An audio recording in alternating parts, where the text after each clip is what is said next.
For the first time, I did not know which is me and which is not me. The equation of time and space was suddenly not applicable for me. It was one majestic chaos, but utterly beautiful.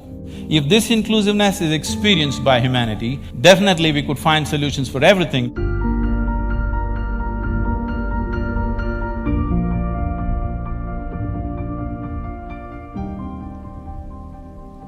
I'm generally referred to as a mystic. Well, what's that supposed to mean? If there is something here that you do not know and you're unable to understand, that would become mysterious to you. If there is someone here who seems to know and understand a lot of things that a lot of people do not seem to know and understand, that person would become a mystic. On a certain day, 2 cows were grazing on the English meadow, English cows. One cow asked the other, "What is your opinion about the mad cow disease?" The other cow said, "I don't care a hoot, I'm anyway a helicopter." Being a mystic, being a realized being is just like this. A cow realizing that it's a cow and it becomes a celebrated cow. Holy cow, isn't it? Is it that simplistic? So let me tell you my story. It's significant and it's wonderful that TED for the first time happens here in Mysore because this is where I was born. And I grew up not very far from here, where we are right now. So as a child, one thing that I realized was that I was utterly, absolutely ignorant. And everybody around me seemed to know just about everything. I did not know anything at all. So because I did not know anything, I had to pay enormous attention towards everything. Because others seemed to know everything, they could just go about their life happily without paying attention to anything. My sense of attention became like this. If I see a leaf, I could just sit there looking at this leaf, just staring at it for hours. If I sat up in my bed, just staring at the darkness, I could just do this for the whole night. So this attention brought a completely different level of involvement and interaction with just about anything and everything around me, animate and inanimate. But everybody else seemed to know everything and they were just going about their life busy and happy. But I was just staring at every little thing. Then I realized that even they did not know anything, it is just that they had their assumptions and belief systems that they were happy with, either their own or what was handed down to them by someone else. And they not only knew about what is here, they also knew about other worlds, about gods, about heavens and everything. And here I was struggling to figure out what is what. So this so intrigued me that I started planting myself outside a major temple here in Mysore because I wanted to really see, after having a meeting with God, after having a conversation with God, how people will be.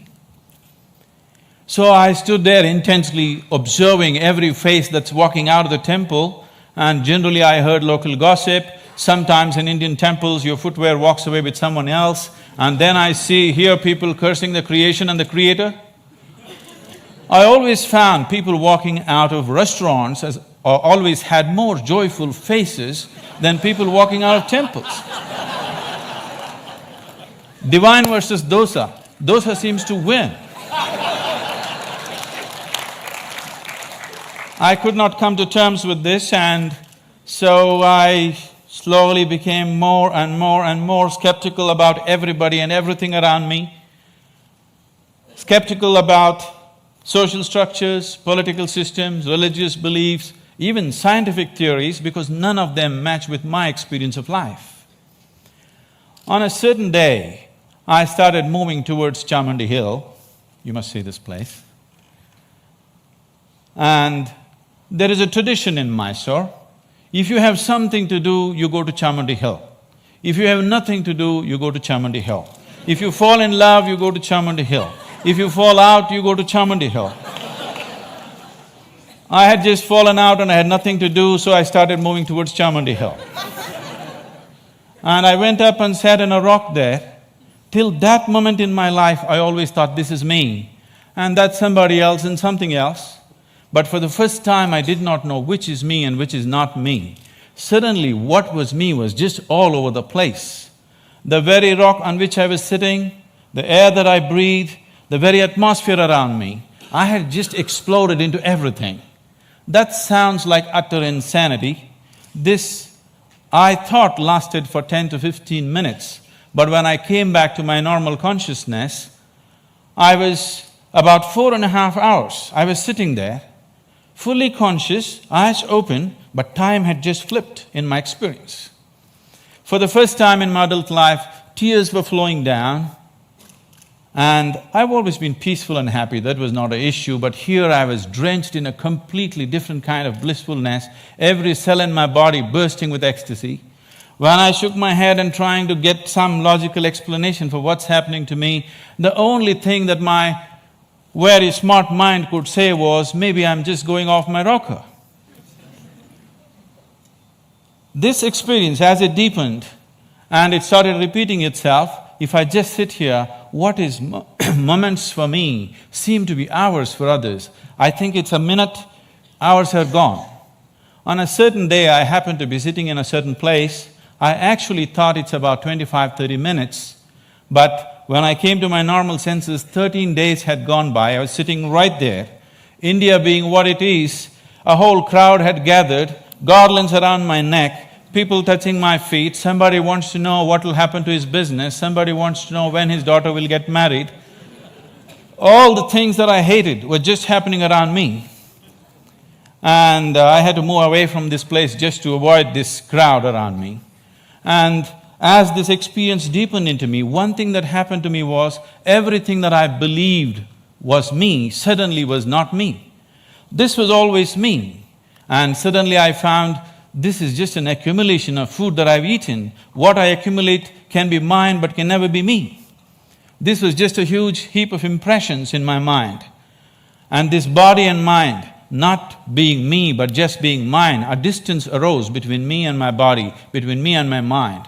This also facilitated a certain experience within me, that suddenly the equation of time and space was suddenly not applicable for me. I was seeing that what is here is there, what is there is here, past, present and future got mixed up. It was one majestic chaos, but utterly beautiful. So my skeptical mind, not able to come to terms with it, started conducting experiments. These experiments are too weird to talk about and the results too fairy tale-ish for anybody to believe. But one thing that I arrived at was that existence is not human-centric. And all human experience is self-made. Most people believe that their experience is molded by what situations in which they exist, but all human experience is 100% self-created from within. I think today a lot of science is beginning to agree with that. And having realized that, if all experience is created from within, if the basis of your experience is within you, the seat of your experience is within you as it is, what kind of experience of life would you want to have? For yourself, I'm sure you want it to be at most pleasantness, whatever you may be doing. What you want for your neighbor may be debatable, but what you want for yourself, definitely you want utmost pleasantness. As I realized the basis of my experience is within me, I shifted from staring at things to sitting with my eyes closed. This was a dimensional shift in my life, from staring to sitting with my eyes closed. I got so fascinated with this human mechanism, I wouldn't want to open my eyes. For days on end, I'm just keeping my eyes closed, wanting to see everything about this one. And what I realized was, if I take a piece of bread and put it into this system, this piece of bread becomes my body in a few hours, and I begin to experience this as myself. This amazing process, as I became more and more aware of it, I saw the very source of creation. The very maker of this body, the manufacturer of this body is within.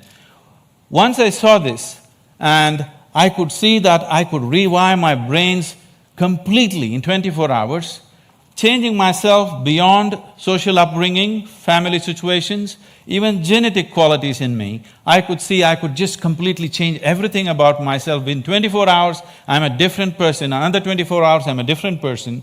I was like a conscious schizophrenic trying out different things. On a certain day, I just, in a field hockey game, I fractured my left ankle, and I went and sat down in a place. I was in excruciating pain, and by then I had also become a chronic asthmatic, and I had a very severe bout of asthma. And this pain and this inability to breathe together, they were quite something. At that moment it occurred to me, if the maker of this body is inside, why is it that I cannot mend this from inside? I sat down with a certain resolve. If this is true, I must be able to allow it to mend itself, otherwise I must be completely on a wrong track. I sat down with my eyes closed for about little more than an hour. When I came out, my asthma left me, never to come back again. And above all, my fractured leg was perfectly okay in little more than an hour's time.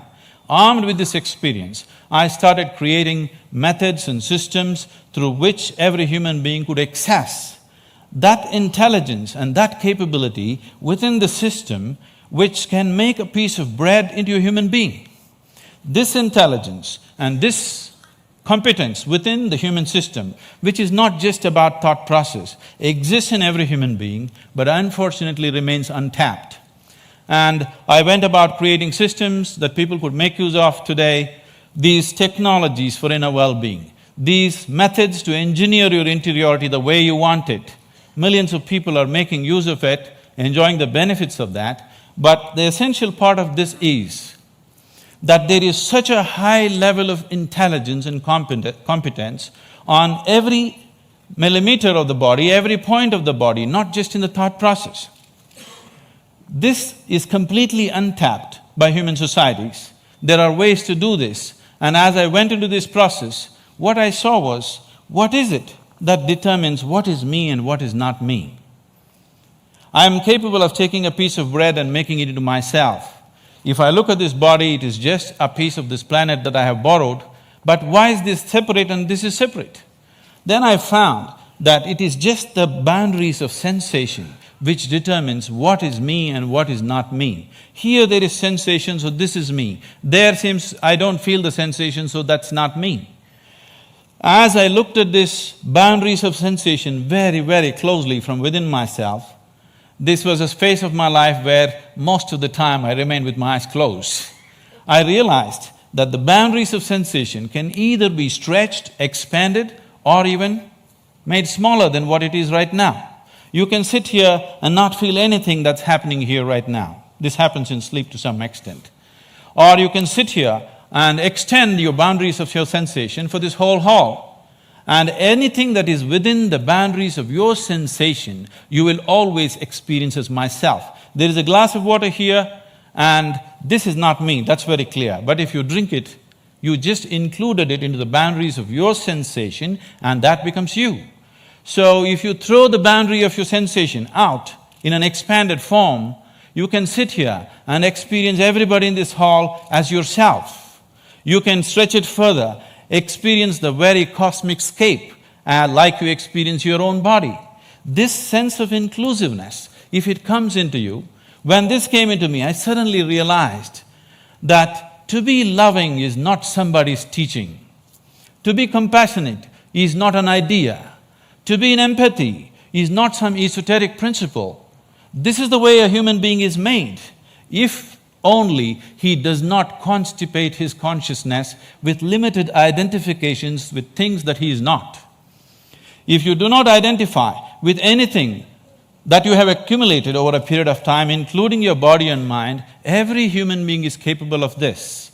When it comes to external situations, each one of us is differently capable. But when it comes to inner situations, every one of us is equally capable. No human being is better endowed than the other when it comes to the inner realm. It's only in the external situations that we are all differently capable. If this inclusiveness enters human life, if you can sit here and experience people around you as yourself, I don't think I have to teach you to be good. I don't think I have to teach you to love. I don't think I have to teach you to care. Because caring for this one is very, very natural. This is ingrained within the very nature of the existence. This inclusiveness definitely has to touch humanity, so this became my life, my work and my endeavor to develop methods so that people can experience this inclusiveness. If this inclusiveness is experienced by humanity, particularly by the leadership, people who wield power and different aspects of responsibility in the world, definitely we could find solutions for everything, because today, we as a generation of people, this is very significant. For the first time, we are capable of addressing every human problem on this planet of nourishment, health, education, ecology, you name it, we can address it all. We have the necessary resource, capability and technology for the very first time. But are we going to do it simply depends upon how inclusive is our experience of life. If you stand here and you experience this planet as yourself, I don't think I have to tell you, take care of it. Every human being would do his best. When we do not have this inclusiveness, what we could do, we will not do. In our lives, if we do not do what we cannot do, that is not a problem. But if we do not do what we can do, we are a disaster. My hope and my work is just to see that we as a generation of people do not become that kind of a disaster, that what we can do, we will definitely do. And right now what we can do compared to what we could do 100 years ago is so incredibly different, so incredibly different. But what's missing is an all-inclusive consciousness, a all-inclusive experience of life. If only we bring this about in the leadership, in the people, only then we will seek solutions that are relevant for all. Otherwise, we'll go about dabbling, in the name of creating solutions, we go about creating more and more problems. If we truly have to create solutions that are relevant for all, an experience of absolute inclusiveness has to happen to humanity, and it's possible. Thank you very much.